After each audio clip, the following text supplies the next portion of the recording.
Hello, everybody. It's Eric Edmeades back with another episode of Thrive Time. And this is our weekly AMA session. And the way these usually work is that I share a little bit of information here at the front end about what I'm thinking about or what I'm concerned about or what I'm passionate about in that given week. And then we go out and talk to our audience about that. With that in mind, I want to start with a little bit of a rant of things that I'm concerned about myself at the moment, and that is, all right. It's about perspective. I want to talk a little bit about perspective.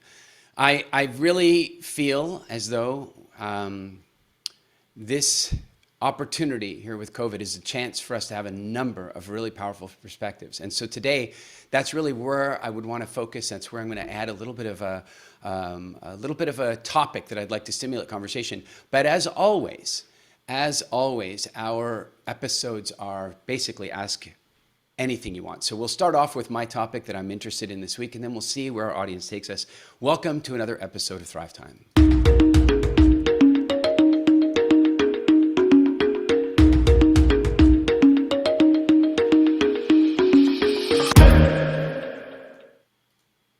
All right, welcome everybody. Welcome, welcome, welcome. Just confirm for me over there in our live studio audience that you guys have sound. Can you give me the thumbs up to show me your sign? All right, excellent, excellent.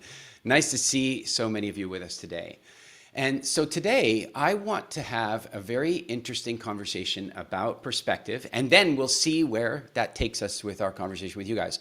You will notice in the chat in Zoom that our team is sending you a link. For those of you who would like to become a guest on the show, as always, you need to click that link from Chrome and then come on over to the show. When you get invited on a show, please cut your feed off to prevent there from being live, feedback and that kind of stuff, because of course we are live.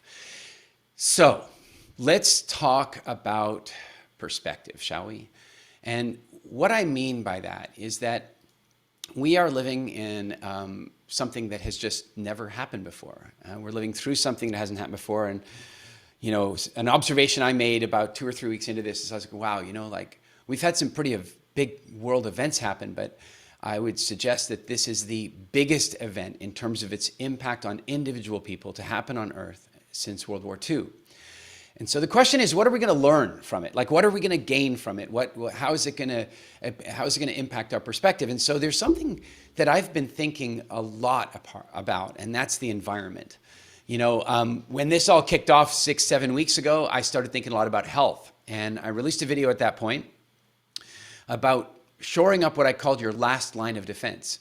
And that was making sure that your relationship with food, water, air, and your body was solid so that you'd be in the best possible condition should you end up sick or should you end up infected. And of course, it's absolutely shown now that that is an incredibly important conversation to have. I'm glad that we had that conversation back then, and we will keep having that conversation, I'm sure, for years to come.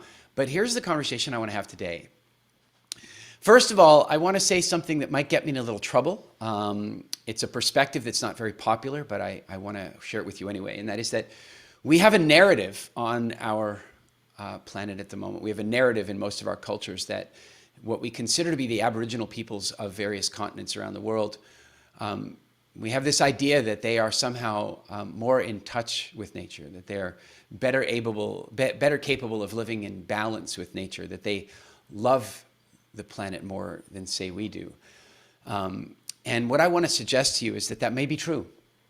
And I want to talk about why it may be true, but why it's also not true. And the reason I think it's an important message is that we've seen an incredible change in the environment on our planet over the last month and a half. And I think it gives us an opportunity to learn something. It gives us an opportunity to learn something. And what that is this.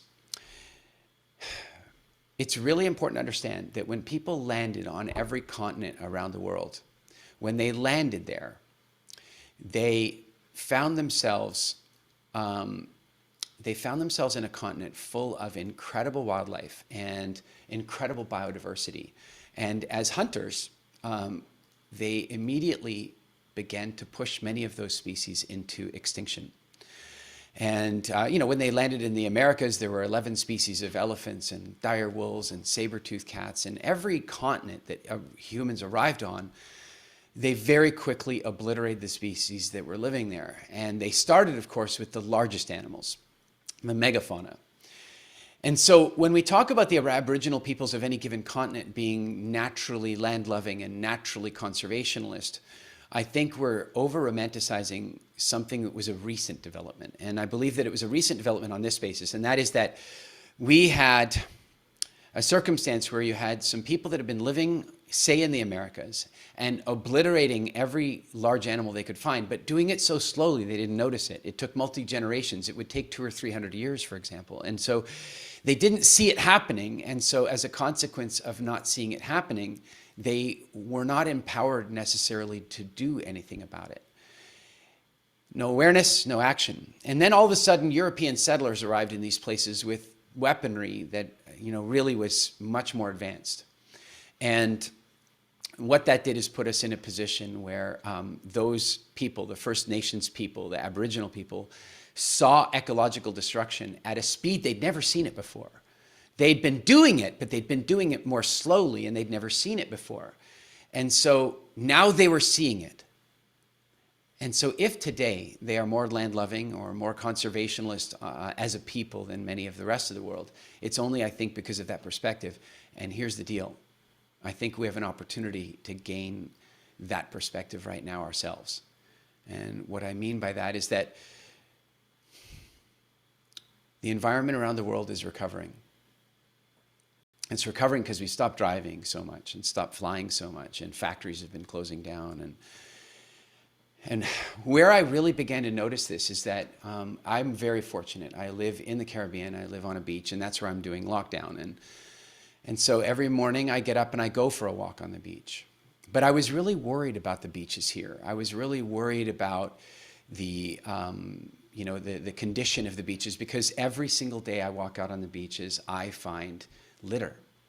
I find litter, and it's there, and it's always there. And I've always been concerned that when the lockdown happened, it was just going to pile up like crazy because it's all out there floating in the oceans. But then it turned out that it wasn't quite like that. You see, every day I would go out for my walk, and it was beautiful and gorgeous out there. I don't know why. And why was there not litter washing up on the beach every day? And then it dawned on me. It wasn't ocean flotsam. It was the daily litter that people were just dropping in the rivers and dropping there. And now that people weren't doing that, it wasn't washing up. And the beaches around my house are clean. They're clean. It means that the damage that we're doing on a daily basis is significant. It's really significant. Now we're seeing pollution conditions changing all over the planet. We're seeing incredible recovery. We're seeing air quality control differences. Like, we're talking about being able to see the Himalayas from the Punjab for the first time in decades. But I think where this becomes important is that it took decades to create this damage. So we didn't really notice. Some people did. They had some awareness, but we didn't really notice. It took decades. And when the lockdown finishes, it's going to take weeks. It's just going to take weeks. And when the lockdown finishes, we're going to gain a level of perspective. People right now are walking around Los Angeles. They're walking around London. They're walking around the major cities in India and China, and they can breathe. They can breathe, and they can see things that they weren't able to see before because the air quality has changed so dramatically. And then the lockdown's going to end. And when the lockdown ends, they're going to see the damage we do. They're going to have a level of perspective that they haven't had, that we haven't had for decades. And that perspective is going to give us the opportunity to create phenomenal change. That perspective is going to give us the opportunity to see what we've been doing and make change. And so here's my question for you. And this is not a question that has to be answered here on this episode, although anybody who's coming on, I see a few people waiting in the waiting room to come and join me.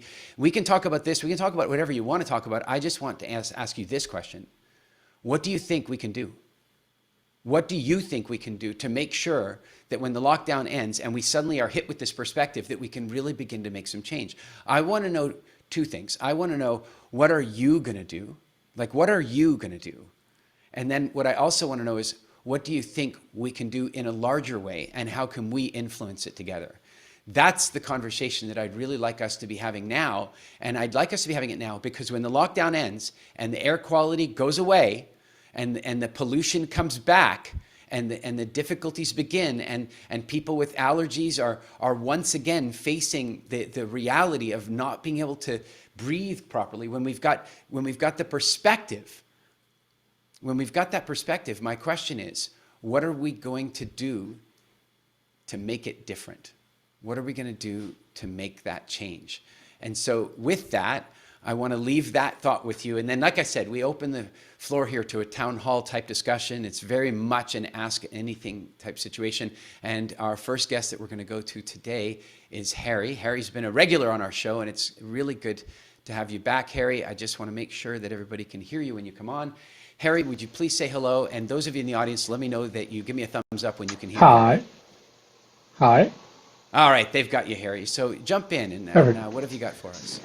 Actually, my question is about knowledge and sharing of it. I also attended Q&A for Whitefit coaching, and one question that always keeps for me is that a lot of information that I get from everywhere, I would like to share it, but at the same time, it's not my information to share in some sense.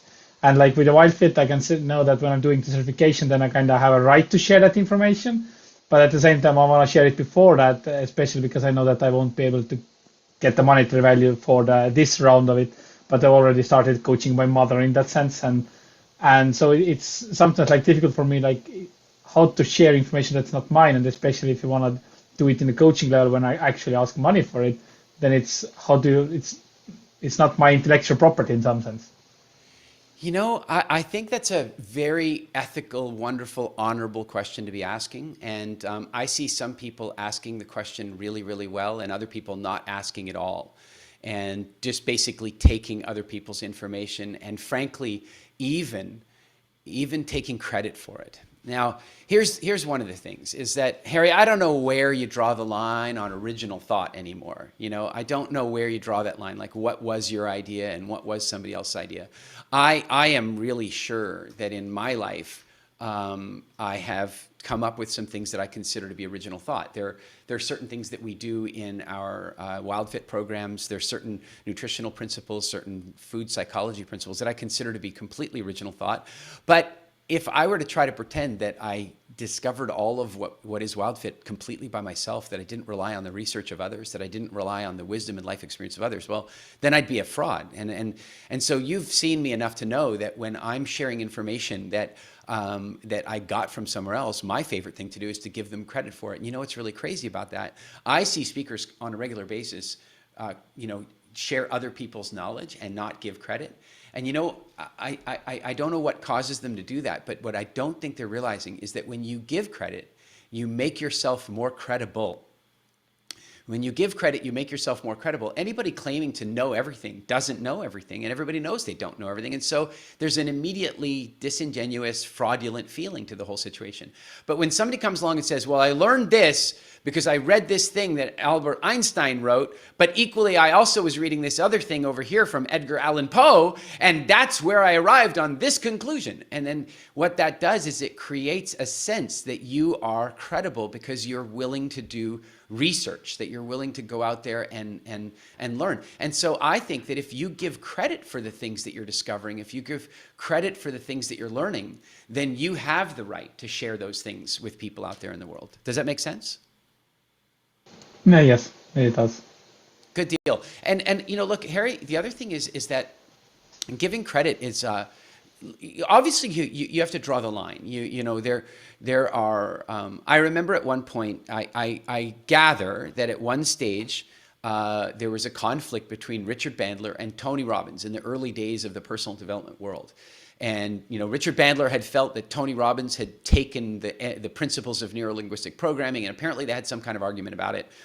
And I've actually had occasion to speak with both of them about this. And the truth of the matter is that they both have a lot of respect for each other, but there was a time 30 years ago when there was a conflict. And as it turns out, the only thing that Tony really did from a legal perspective that was really incorrect was there was one section, one page in his book that word for word, was a procedure that was developed by Richard Bandler, and he hadn't given credit, and they reached a settlement, and it was worked out. But I can tell you that the only reason I even know that NLP exists is because of Tony Robbins. I mean, maybe I would have heard about it later from somebody else. And for those of you who aren't familiar with NLP, we're talking about neuro-linguistic programming, which is, let's call it a new age psychological ethos that tries to take the very best of different psychological techniques and tools and therapeutic tools to speed up the results and get people peak performance faster. And how I came to know about it and how many people came to know about it is because Tony Robbins gives the credit. And so I think that's really what's important in this space is that if you're going to rely on your coaching practice or your career as an author and you're only ever going to write original material, it's going to be a small book. Okay, thanks. Actually, I had another question regarding the current topic about the environment of that. In Estonia at the moment, like the traffic is definitely better, but regarding the animal life and stuff, like not so much in the cities that you can see. But it's a lot to talk that how people will that they should take care of it. But often enough, people are at the moment now trying to get more eager to get out, and they're actually less likely to notice the positive effects. And how do you see that people should be guided out of lockdown in the sense that they would notice it? Well, partly that's why I did this monologue today, and I want to produce a bigger video about it because I think that a lot of people are going to notice how quickly the environment is devastated by our return to some form of normal. I think they're going to see it, but then they're going to get caught up with paying their bills and feeding their children and getting their job, and they're going to get caught up and they're going to get numb to it again. Some of them. But I think some of us won't. Some of us will be truly shocked. Like I can tell you, the people here in this area where I live on the north coast of the Dominican Republic, when the litter starts washing up on the beaches again, they're going to be blown away. Because we all used to think it was just litter that was sitting out there in the ocean the whole time. We all thought that. We just did. And you know what? It wasn't. There is ocean flotsam. Don't get me wrong. There definitely is that out there. There's no question that that exists. But that is not what the lion's share of it is. The lion's share of it is what's getting washed down every day. And so as we go out for walks on the beach in a couple of weeks, we're going to go, holy crap, it's back. And we're going to get angry. And that's going to stimulate action. Now, most of us weren't littering on the beach already, right? We have to think about that. Most of us already weren't littering on the beach. In fact, it's not usually the beach dwellers that are causing the problem. It's the people that live in country that are throwing their litter in the rivers. And then the big rains come and wash the litter down the rivers into the ocean, and then it's up on the beach, right? That's what's going on. So we can't just think about how we're going to change. We have to think about how we're going to stimulate change. So what I'm saying to you is, get out there and remind people, like when it happens, don't let the shock subside. Like, for those people who live in, say, London, England, or that live in Delhi, or that live in any of these cities that have Los Angeles. Los Angeles once had the worst air quality, like it was the second or third worst air quality in the entire United States. And today, Los Angeles has among the best air quality of any city in the world. It's incredible. It's phenomenal because they're on the ocean. They should have clean air quality. It just speaks to how fast the environment can recover when we do the right things. And it also speaks to how fast we can destroy it when we do the wrong things. So what we need is for the people in LA to go, oh my God, because you see, last time it happened over decades. So it kind of, it's like the whole frog in the hot water concept. It just snuck up on them. And now it's going to hit them like a backhand to the face. And when that happens, I am hoping that enough of them will, first of all, change their own personal behaviors. And secondly, they will start speaking to people. And they will start writing to their congressmen or their members of parliament. They'll change their buying patterns, because if you want manufacturers to use less plastic in their packaging, stop buying this stuff. If you don't buy it, they won't make it. And I'm hoping that the shock is going to be so strong that it'll stimulate that behavior. Okay, thank you. And thank you for all the great videos and that you post. It's amazing. Thank Harry, you. really good to see you. The one thing I'm concerned about is you've clearly had a haircut. So you've been violated. I can see I can't have one. How can you have one? And I can also tell you did not do it yourself. Like, I've seen what it looks like when people cut their own hair. That's not, you went and got a haircut. We're going to talk about that later. All right. Have a nice day. Harry, thanks so very much for joining the show. As always, it's really a pleasure to see you. We are going to go now to Daisy. She's going to come back. For those of you who were watching last week, you know that there's an ongoing conversation with her. And so let's find out how the last week went for her. Daisy, say hello. You're back. Hi. Hi, everyone. Hello. Hi, Eric. So last week, it was interesting. So I did the challenge. Yeah, I was very full by the time I remembered to actually go and get them. Thankfully, my mom have just made them. So she made sausage pastry, which smelled divine. I think all of the pastries smell divine, and that is the hardest part probably, because your house is smelling also good, but you cannot have them. And then I had my dinner, and then I remembered, oh, they're downstairs. Usually I would have, like, two demons, like the good one and the bad one on my shoulder. One is saying, go and have them. And the other one is, no, you don't. No, you should not. And so the fight actually ended in a way that I remembered I had the challenge to do. And so I ended up in the kitchen, and I grabbed myself 3 of those pastries, and I started eating them.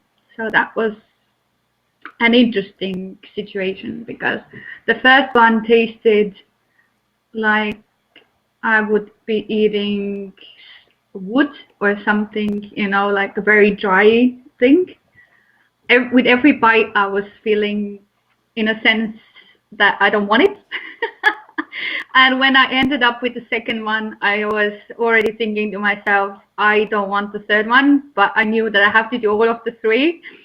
So I kept on going, just reminding myself why I'm doing this. And when I ended the third one, I really thought that I haven't had something that disgusting before, probably. That's so interesting, Daisy. That's so interesting. And just a little bit of backstory for those of you who weren't on last week's episode. Daisy and I were talking a little bit about food rules and freedom and how we gain freedom from certain foods. And one of the things we talked about is how our own biochemistry can get us addicted to foods. In other words, the permission to eat something will automatically start bringing up a feeling of joy and a feeling of bliss, just because you're starting to produce serotonin and dopamine just from giving yourself permission to eat something. So now you've got all these feel-good chemicals in your system. Then you eat the thing, and your brain confuses that and thinks that the thing made you feel good, and it really doesn't. And so what I challenged Daisy to do was to eat some pastries at times when she didn't actually want them, so she could see what pastries tasted like when she hadn't given herself this freedom permission, when it was like more like a chore. So Daisy, tell me, how do you feel about pastries today? I don't like them. I would not like to have one right about now. No, I prefer not to. It's fascinating. But I And haven't. listen, this is not about saying you can never have them again. It's not about taking away your freedom. It's about giving you freedom. Because I think, would it be fair to say, from our talk last week, would it be fair to say that you didn't have freedom before, that you didn't have a choice, you had to eat them? No, I Sometimes. didn't have this freedom now, because Yeah. when you feel the smell of the pastry in your house, then it was obvious that you want to go and have them, especially considering that I cannot have them because of my health, and it backfires every time I eat them. So it was all the time a challenge in the kitchen, because like I said, there was the evil and the little devil and the angel were like fighting each other all the time. Like I understand perfectly that I should not have them because I will get sick and there's consequences. But at the same time, the devil in my shoulder is like, but they taste so good, so go and have one. It's only one. But again, it's not only one. For me, it means that for the next couple of hours, I will be totally in pain or in cramps. Yeah. So no, it's not that funny. And so do you feel like you have freedom now? Yeah, I think I do. Okay, guys, I've done. everybody, you guys who are watching, I know some of you were with us last week, but I know we won't be able to hear you, but can you guys please give Daisy a big hand of applause for being willing to play with us like this? Give her a hand. Nicely done. Nicely done. Now, Daisy, I want to just remind you of one thing. This does not mean that you will never eat a pastry again. That's not what I'm about. I'm not about taking away your freedom. I'm about you having freedom. And it might mean that you do want to eat them again. But now you have a degree of consciousness that you never really had before. And that's really what WildFit is all about. It's how we work with people. So I really am grateful that you are willing to play and experiment. And you will probably want to experiment again one day, because here's one of the problems. The easiest way to forget about a pain that you used to have is for that pain to go away. And so what will happen is that in a few weeks, some big celebration will happen, or worse, somebody will start cooking a pastry in the house, and the smell will bring up your childhood memories. And it will take some effort for you to remind yourself about this freedom. But either thing you do is good. What I mean is, if you choose to stay free and not eat it, that's great. But if you decide, what the hell, it's a one-off, then all I'd ask you to do is to say to yourself, I'm going to stay conscious through the whole exercise. I'm not going to let myself feel guilty about it. I'm going to do this. I'm going to do it with bliss. And then I'm going to see how it really made me feel. And that's how you'll maintain and keep your sense of consciousness. Does that make sense?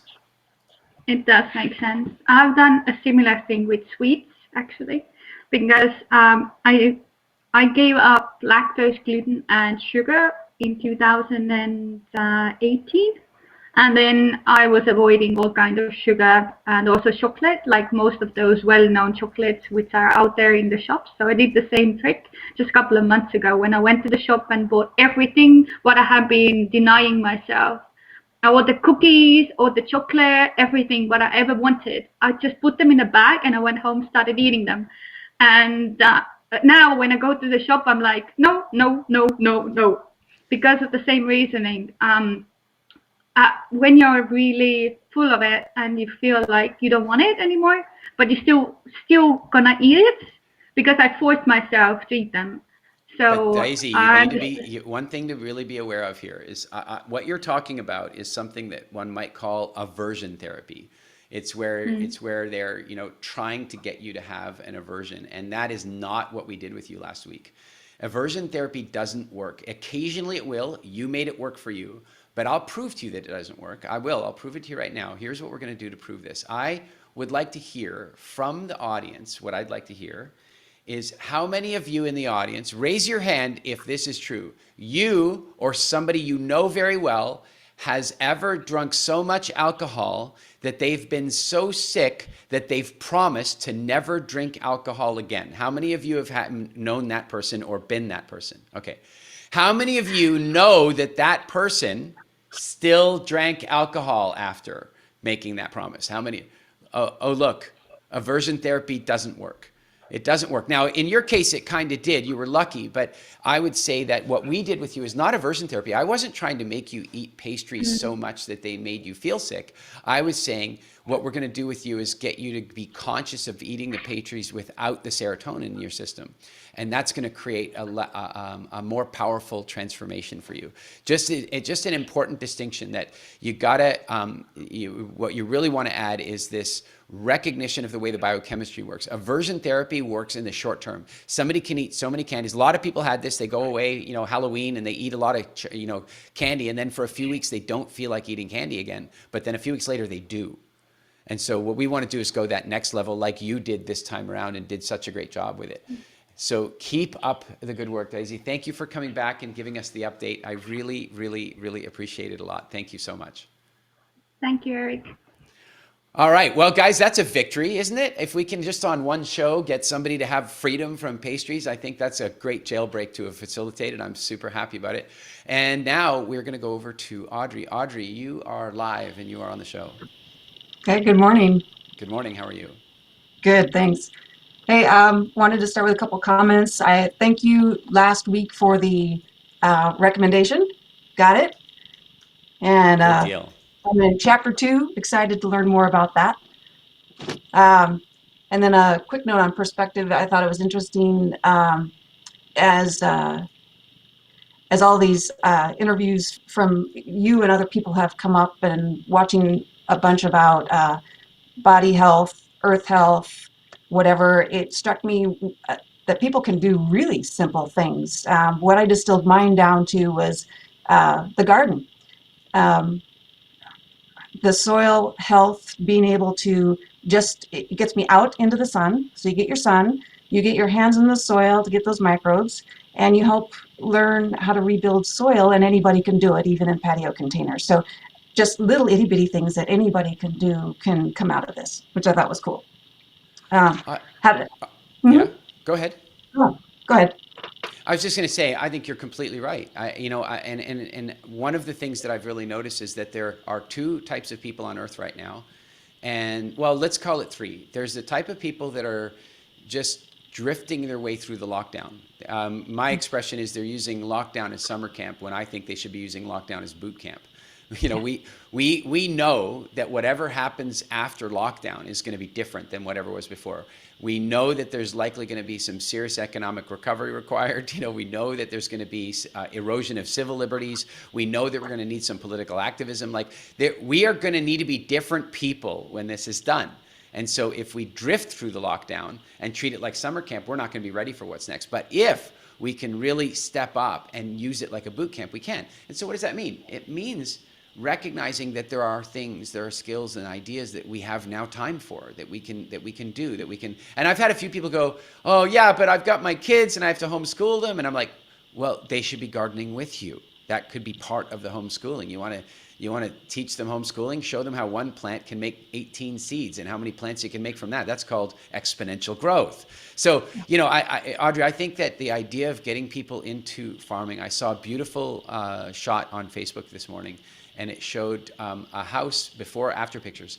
It had this beautiful manicured garden, traditional grass and pretty plants and the little Japanese maple over there and all the stuff you're supposed to have. And then it showed the exact same garden, full agriculture. And do you know what? It was no less beautiful. It was still absolutely stunning. It still created a feeling of zen and peace and meditation. And it was producing food more than the family could eat.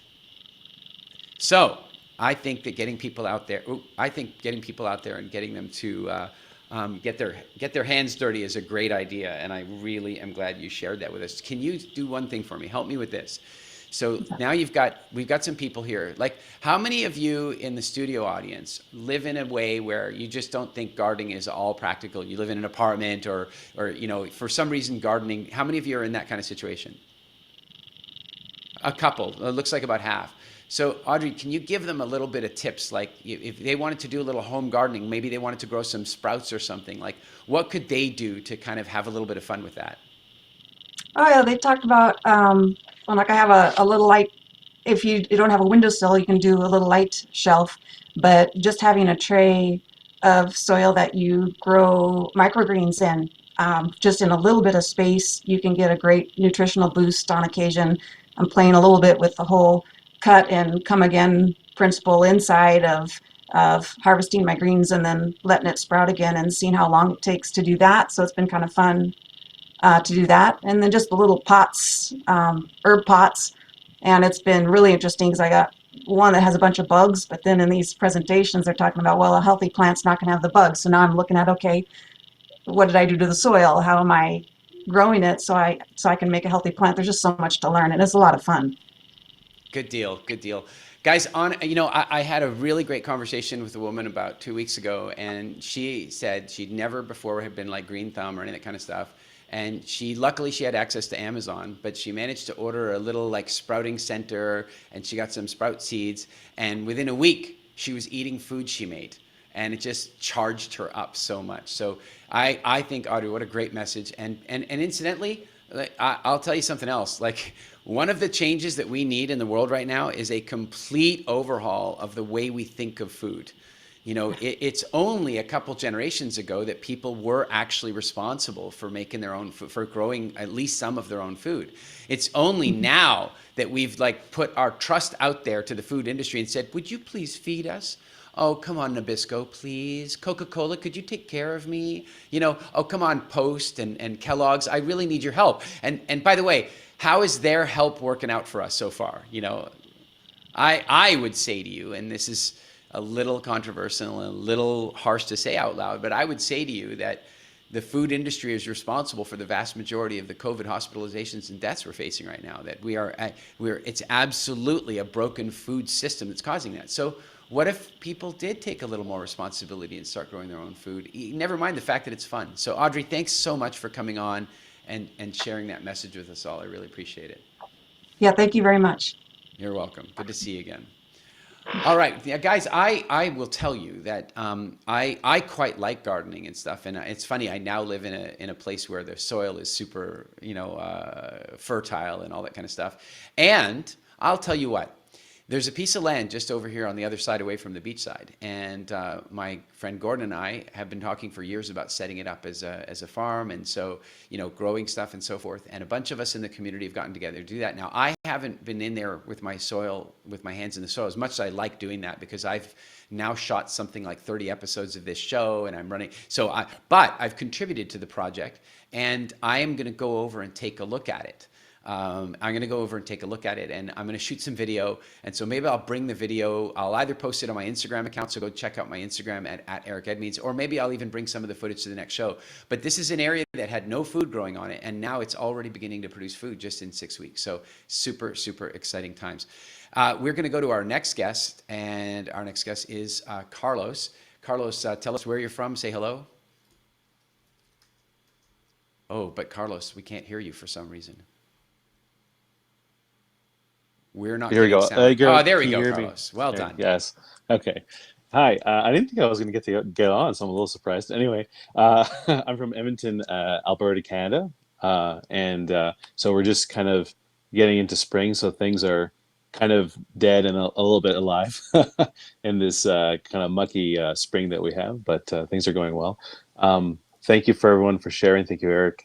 Yeah, no, I just finished the WildFit program, and one of the big changes for me, like when you're talking about gardening and food, was um, I never realized how dependent I was, really, because I never really thought about my food. Like as you're making us more conscious on takeout and on restaurants, and so one of the biggest changes before I even got to Wildfoot was I was going to the grocery store because I'm a single guy. I live myself, so I can really, that can be a blessing in the sense that I can really choose good food. But I was just choosing what was kind of close by, and of course that's a lot of processed food. And then I had a trainer for a year, and I was like, wow, like I lost some weight, but I still am bloated, and I didn't. And then when I looked back on it after doing this program, I'm like, oh, of course, because I was eating all this junk all the time, and I didn't realize how often I was doing it. And so when I went through that program, and I'm realizing, oh wow, there's so many different food options that are actually a lot closer to me that I didn't realize, and I'm saving money too because going to the restaurant or going to you're not even getting that much good food for the money that you're spending on it. So Mm. um, uh, yeah, and I think realizing now, like, because I knew there was some kind of nutrition thing that I should do, but I was very overwhelmed with all the books and everything, and I just need to do a program, and so I was very happy to go through the WellFit program. I really feel like I'm part of I'm trying to doing the coaching thing, trying to go through that program because I really feel like I need to learn a lot more about because I'm very green to this whole nutrition and kind of food process is very new to me still. Well, Carlos, first of all, I'm absolutely thrilled that you put your trust in the program and went through it and took charge of your health, and that you're really inspired to want to help other people do the same. I actually lived in Edmonton for about, I don't know, 3 or 4 years as a kid. I went to boarding school in Stony Plain, so Right. I spent I definitely put my I definitely spent my time in the minus 30-degree weather. It was a fascinating life. But I learned some of my early distinctions about food in that situation because I was uh, I was homeless for a time when I was about 15 years old in Edmonton, and it was January. So you can imagine homeless Yeah, that's in cold. Edmonton in January. For those of you who don't know Edmonton, let's just say Siberia. The winters are probably actually harsher in parts of Edmonton than they are in parts of Siberia, for what it's worth. And I had a major my parents had split up. I was living with my father. He and I had a major disagreement about my education and the boarding school I was at and so on. And the next thing you know, I'm out on the streets. During that time, food was really difficult, of course. And eventually, my father and I kind of came to an understanding, and I managed to get myself re-enrolled back in school. One thing led to another. I ended up having an apartment. I was 15 years old. I have my own apartment. I've got some government money that's supporting me through this time. It's sort of a student assistant program. But I was living alone at 15. And then, Carlos, you know what happened? I had to go grocery shopping. And I'll tell you something. I learned a lot about myself when I went grocery shopping. I walked into the store and I thought, there's no parent telling me that I can't have the chocolate frosted covered sugar bombs, and the Fruit Loops and the sugar frosted. There's no parent telling me not to do that anymore. Look, there's cookies there. There's a dozen cookies, and nobody's telling me I can only have one a day. I have my own money. I'm in the grocery store, and you know what I did that day is I practiced freedom. I bought what I wanted to buy, and I did buy some healthy stuff. I knew to do that, but I definitely started exercising my freedom, and even then I started noticing that I didn't even like some of those things, that I was eating them in principle, in rebellion against my parents. I was eating them in principle. I was eating them as a throwback to the freedom I wanted as a child. And so, funny enough, Edmonton, even Edmonton factors into my overall WildFit journey. And I'm super, super glad that you're working on becoming a WildFit coach with us. That'll be really great. Tell me something. Are you what makes you most want to help other people? Like I'm curious. I'm always curious about what drives people to want to do that. Well, I think like I know doctors, nurses, priests, social workers, and I like that myself. When you're a person who cares for people, you want to help them. You very often, without maybe realizing, you put yourself last. And I know a lot of them that are overweight or burnt out or have certain diseases. And I know for myself that I was running myself ragged without even realizing. Like a couple of years ago, I realized I had sleep apnea, so I sleep with a CPAP now, and I was so used to being tired all the time. I didn't really realize that people had energy. Like I would come home and I had to fall asleep right away, or my house was really messy because I didn't have the energy. I couldn't exercise, and I never really thought it was a problem until I went on this trip to the Hoyland. And everyone's like, "Wow, you really snore really bad." Like I had people there was a volleyball team that was flying from Edmonton to Toronto, and they recorded me on their video camera. I heard up from the passenger beside me because I snored so loudly.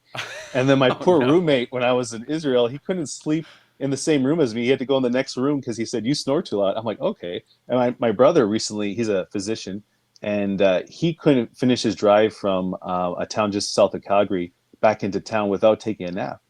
And then we kind of realized, well, we were, early 30s at the time, and we're like, wow, we really like. So he got a CPAP, and then I'm like, okay, maybe I should. And I couldn't believe the difference because I was basically starving myself of oxygen every time I was Yeah. falling asleep, and I was putting all this stress on my heart. And then after that, I'll be like, wow, that was like I can like read something and not fall asleep on my couch, and I can, and that really helped me. There's a number of things that helped me, but then I was like, well, what more can I do for my health, and what more can I do? And it just got me on this track. Carlos, it's really, our stories are quite similar because not so much about the sleep, but just about it was my own recovery and the calibration and perspective that gave me that made me want to help other people. When I saw the quality of my life improve so much, I'm like, how can I not do that for other people? But I have a question for you. Has your sleep apnea been affected at all by the change in your relationship with food? Has there been any Right. improvement there? Well, I lost 20 pounds, maybe a little bit more, through the welfare program. So of course, if you weigh less, then that helps. And I don't like when I first. There was a couple of nights when I first got it that after having it for like because I realized the benefits, so I tried to sleep with it, all of it, try to travel with it as well. But I would wake myself up early on because when I didn't have it on because I like start Yeah. choking or wake up. And then now, though, there was just recently I had a couple of nights and I didn't wake up at all. I just slept through the whole thing. So I think because I've lost the weight, obviously it's helped. And ideally, my hope is I need a little bit more weight to go, and probably Calgary too. That hopefully I don't need it at all. But it's definitely something that I noticed that I don't wake up in the middle of the night, or I don't wake up with my throat feeling sore because Because you've been choking. yeah, choking or drying or something like that. And when I would sleep without it, I would wake up, and then once in a while I get like kind of a pain in my chest because your heart basically has to like work to wake you up a little bit. And now I don't have that. Now I don't. Right. The CPAP definitely helped with that early on, but even when I didn't sleep with it, I don't have these random pains that kind of come out of nowhere. So That's awesome. I'm not surprised by the answer. I've had a number, as you can imagine, over the last 5, 6 years of clients come to us with sleep apnea and other sleep difficulties. Been able to turn them around. Snoring is a big one. It's like the number of fan letters that I've received from people, not that cured their own snoring, but where their husband or wife did. yes, yeah, It's the other person who writes to me and says, yeah, "Thank you so much." So, yeah. but the other thing I'm curious about, and what I'd love to know from you is, have you noticed a change in your face? Like, it's one thing to lose weight off Yes. your body, but were you like, are you less puffy here than you were beforehand? I'm curious. Yeah, what I noticed is, under the chin Right. area, and probably yes, probably here as well. Now that I think of it, but Carlos, go yeah, back no, and go find a picture of you from before, because I suspect that what you're going to find also is that when a person doesn't have a good relationship with food, even though they think they do, when they're not following sort of seasonal eating patterns, when they're not when they're having too many dairy products or too much or too consistently or something, it's not simply the weight that's causing some of those gag reflex or snoring or sinus problems. It's actually inflammation in the sinus cavity. And when you stop putting those irritating foods in, and what happened to me is I was puffed out like this all the time. So much that when my mom first saw me after WildFit, well, it wasn't called WildFit back then, but when my mom first saw me after I made the changes, she didn't recognize me. And that's because all through here and here it changed. And of course, same thing, the effect on sleeping and snoring. So I am so happy for you. It's so interesting. People can come along and go, oh, I've reversed my type 2 diabetes, or I've lost 40 pounds. All those things are great. But what I actually like is when it's down to the so what? So what? So what you lost this weight? You know what? I'm breathing better. I'm sleeping better. That's the so what. And that's always what excites me. Mm-hmm. Thank you. So thanks so much, Carlos. I'm hoping one day, I don't know if you know, but most of our team is actually based in Calgary. Most of the WildFit team is actually based in Calgary. I get there about twice or 3 times a year, but every now and again when I come, we get together and have kind of little, WildFit barbecues and stuff in Calgary, and we've had people truck in all the way from BC and from Edmonton for those. So keep an eye out, and maybe we'll get to meet in person one of these days. That's great. I'll be there with my Oilers jersey. Hey, do you know, Carlos, if you could imagine what it was like I grew up, sorry guys, little Canadian, we got to have a little Canadian connection here. I grew up in Halifax, Nova Scotia, and we had the farm team for the Montreal Canadiens. So we won 5 Stanley Cups in a row when I was a kid. Wow. It was amazing. Then I moved to Edmonton in 1983. Good timing. 5 more Stanley Cups in the 6 years. So I'm a fair weather fan apparently. But then I moved to Vancouver, and they got to Game 7 with New York. It looked like I was going to get myself an 11th Stanley Cup victory. But and I was getting ready to call the NHL. We got to talk, but we didn't win. Anyway, guys, a little Canadian distraction there. Carlos, thanks so much for joining us on the show. See you again next time. Yeah. And we're going to go to Mary, or I can't, is it Mary or Marie? You got to tell me. You can call me Marie. Marie, hi, how are Yes, hi. So yeah, we've gotten into gardening as well. So that's been awesome. Yeah, with the kids. So I am processing Quantum Shift from last weekend. Yes. And one of the big things for me is about taking up space. Like even just taking your time now from others, or just that is, yeah, I feel guilty about that. Yeah, do you have anything? Yeah, you might remember this. You might remember this incredibly important personal transformation strategy that we taught in the Quantum Shift, but it's this one. Get over it. Yeah. Come on.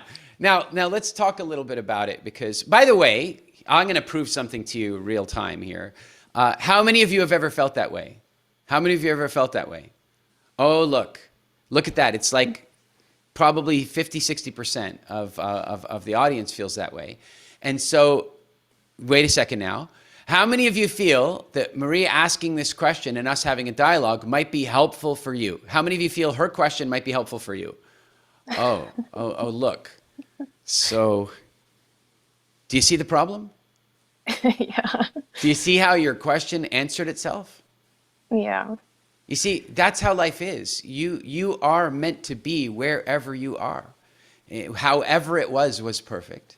It couldn't have been any better than it was. Everything happened as it was supposed to. And you know what?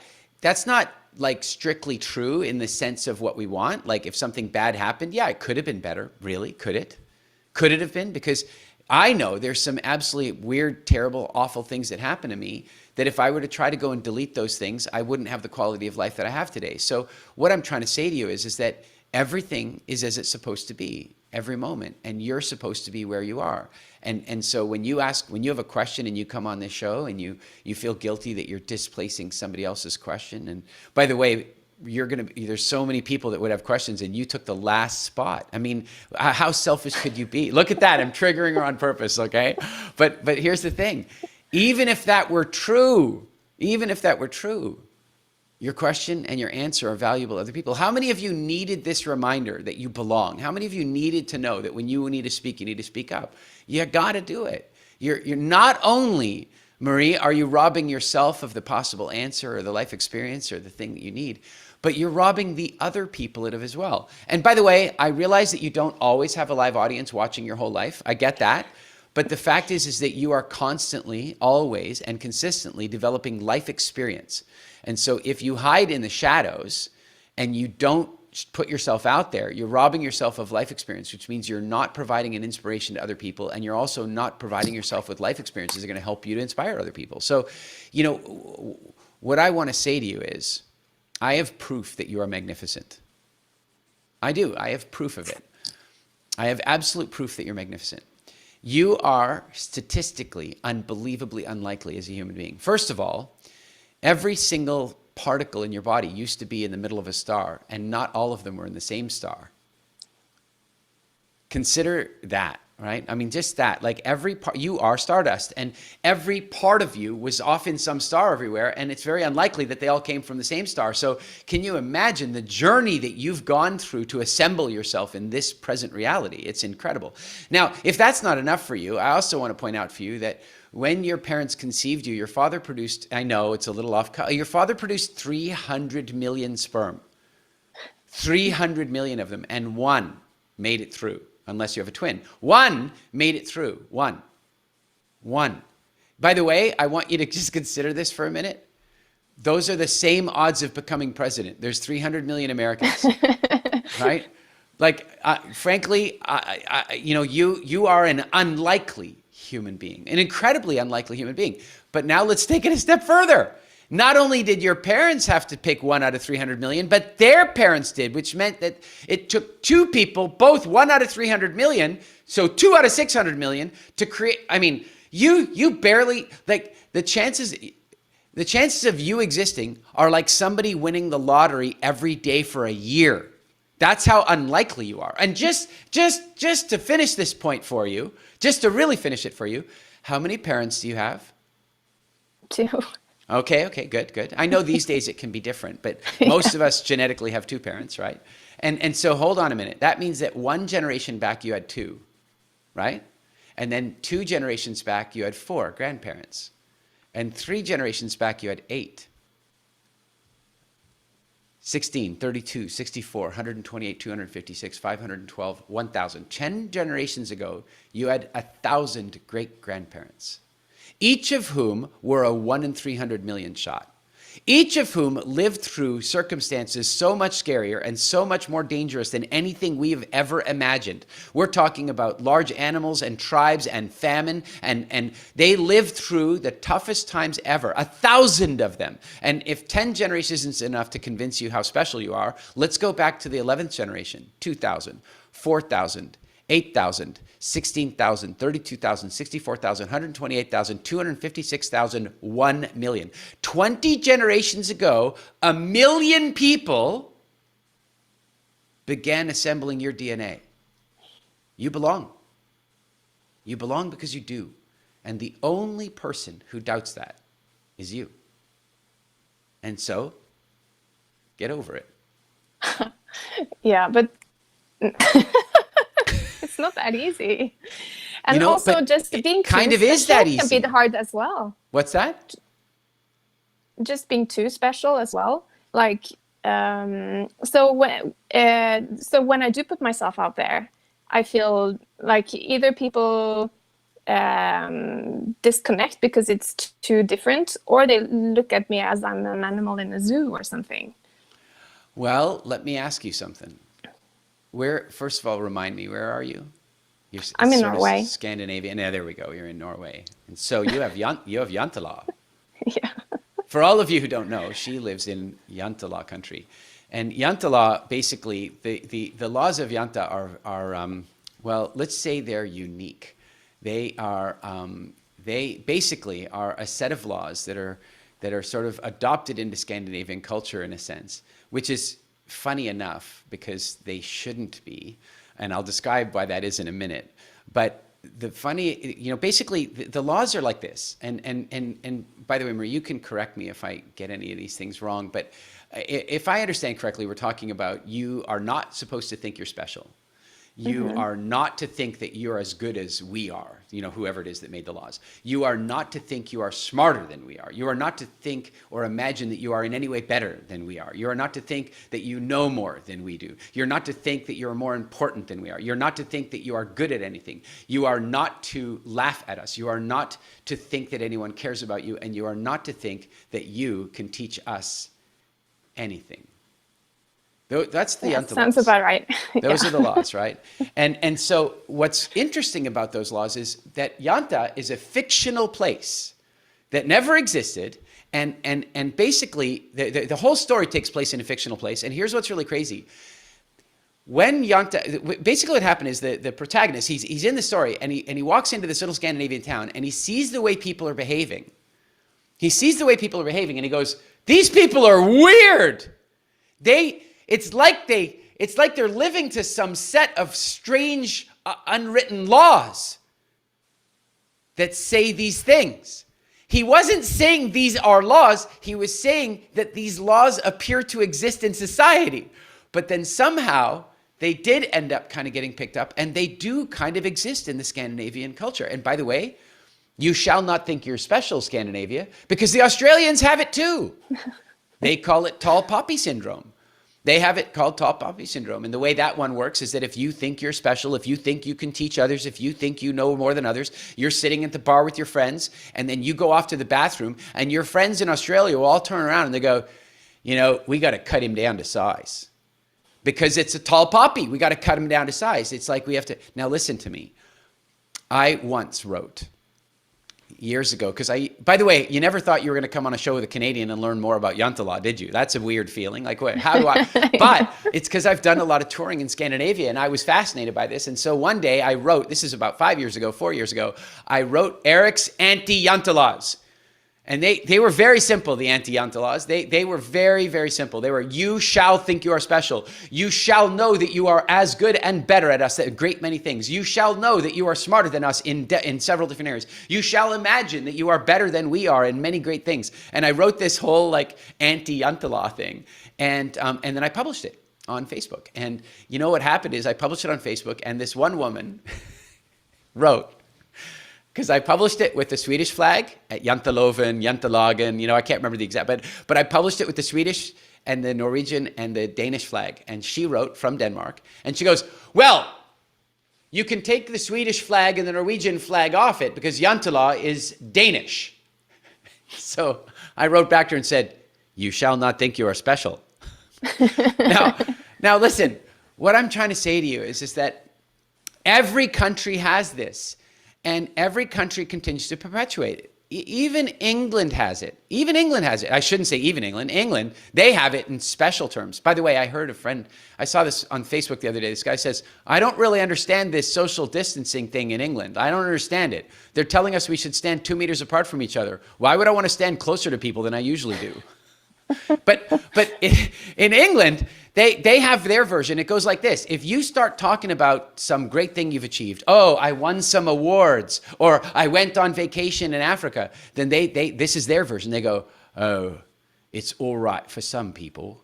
Mm-hmm. Right? It's all right for some. That's what they say. It's like a way of, and listen to me, you got to break out of it. You got to let it go. You are magnificent. You have a sense of humor. You're intelligent. You have knowledge that other people don't have. You have knowledge that other people have more of. It doesn't really matter. It's just this weird little ego piece of us that wants to establish ourselves as important in our culture. And what's really horrible is when you spend time with other people that are also trying to do that, then they sometimes will push you down.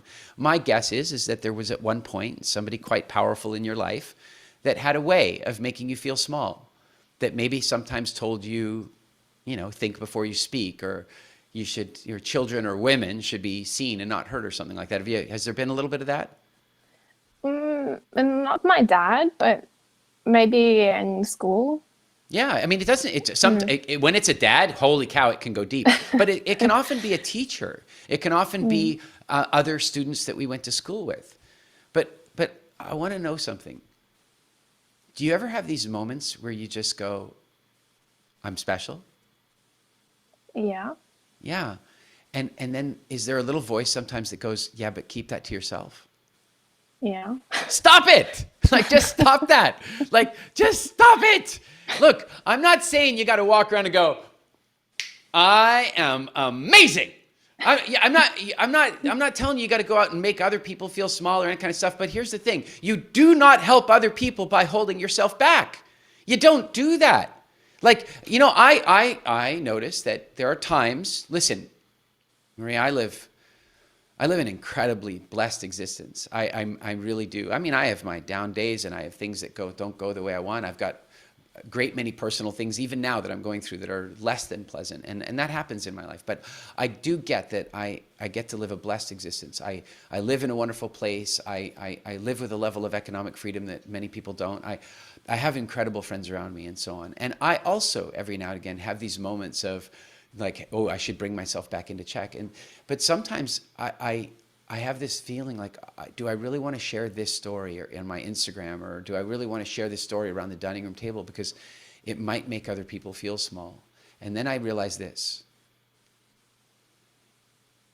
It might also make them reach for more. It might also inspire them to achieve more. And you know what, Marie? There are people all over the world, I know because they write to me.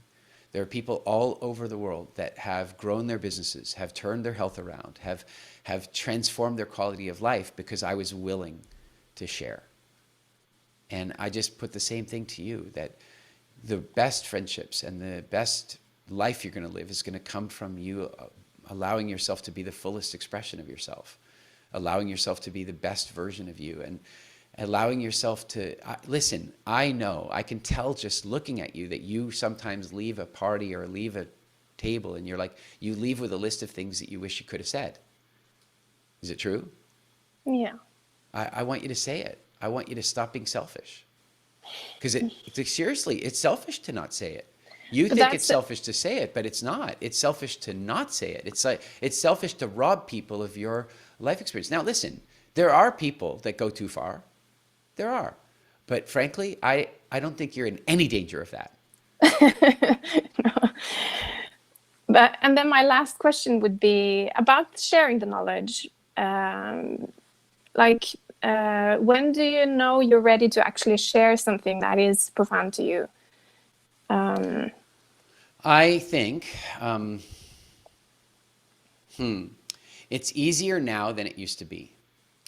And what I mean by that is that I will often test something in social media before I really say it loudly. I'll give you a good example. I've been doing a lot of work in the space of nutrition and food psychology, and to a large degree, I kind of this is going to violate Yanta law, but I kind of feel like the original food psychologist. Like I thought a lot about food, and I figured out how to help people with it. And so when COVID happened, I jumped the gun a little bit. You know, I recorded a video and I said to everybody, yes, you have to wash your hands, don't touch your face, and do your social distancing and all that kind of stuff. But then you got to work on your diet and your health. And I jumped the gun. I made the video. My publisher put the video out, and it's now had 1 million+ views. I don't even know because people splintered it, right? Like people just copied it and shared it everywhere. So who knows? But we know that it's had about 1 million on the platforms that we've seen. But you know what happened is a lot of people attacked me. And they attacked me, particularly doctors. There were quite a few doctors that attacked me and said, you can't boost your immune system. You can't do that. You know, if a virus attacks you, it's a numbers game. If a virus has a 10% mortality, it's 10% of people that died. It doesn't matter how they were. No kidding, people were writing this stuff to me 7 weeks ago when I released that video.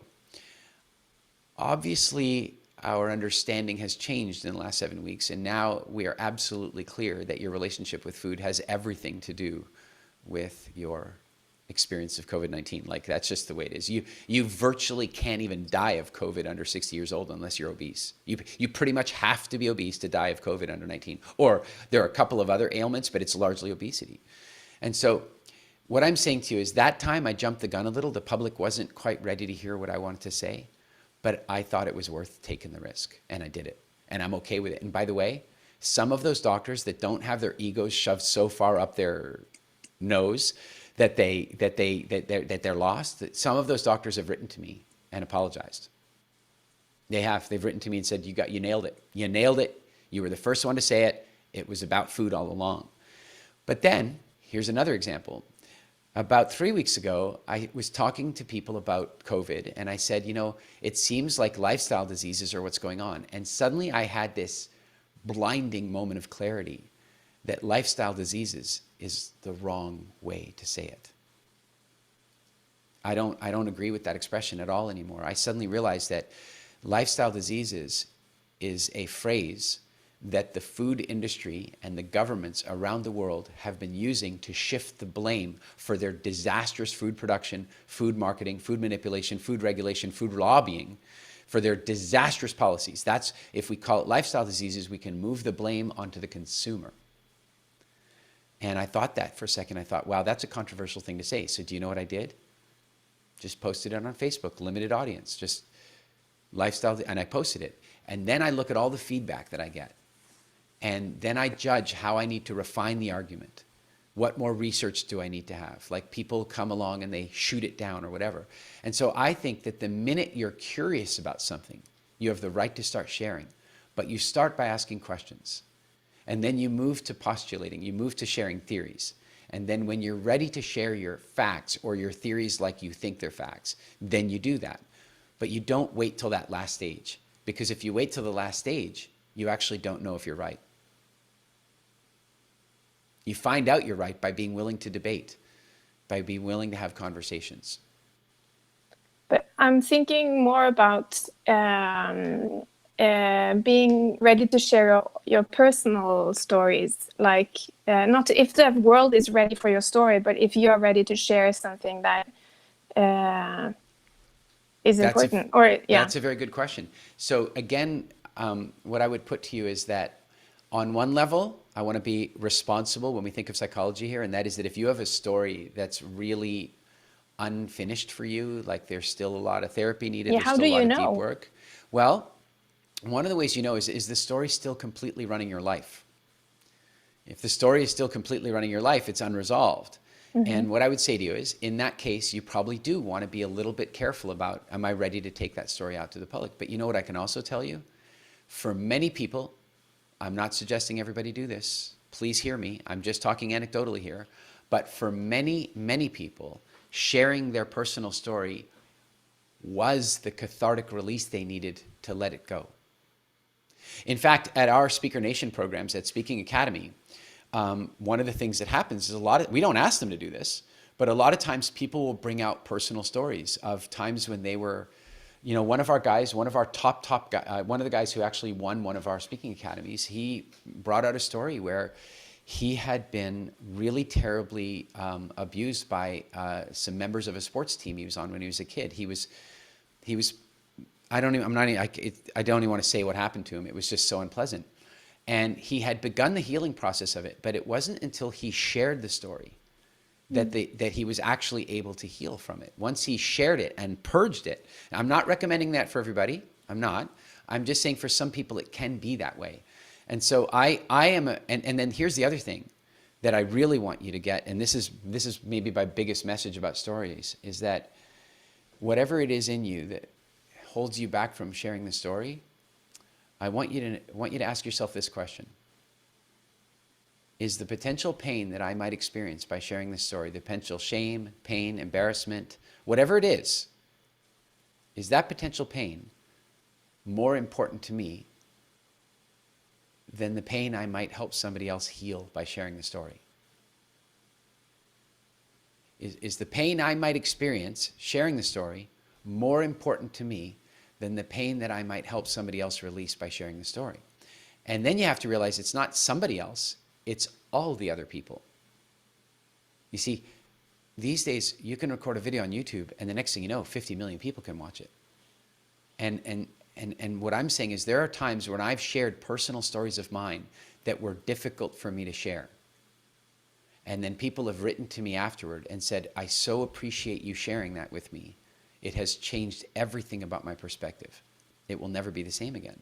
One of the examples of that is my hindsight window talk. I don't know if you've seen that on YouTube, but that story, there's a number of quite painful stories that I tell in there, personal stories. They're difficult to tell. Emotions come up, but the hundreds, maybe thousands of people that have written to me about that it's transformed their life. I've had people write to me and go, Eric, weird thing. Watched your hindsight window talk last night on YouTube, got up this morning, and my car had been smashed into and my briefcase was taken, and I just laughed. I just laughed. Thank God for your video. Well, what if I hadn't shared it? And so who are you not helping when you don't share it? It's a heavy thought. Yeah. How many of you guys can relate to this, that somebody has shared a deeply personal, painful, powerful story, and it's given you a perspective that saved you a lot of pain or taken you out of it? How many of you had that? Thank God there are people willing to do that. Now, Marie, I'm not saying you do it before you're ready. I'm just saying that you're usually ready a long time before you think you are. Yeah. And it's been the motivation all along that one day I will tell the story. So, yeah, it was very good perspective. Thank you. I'm really glad that you asked. By the way, let's just one more time, let's talk about, are you taking up space?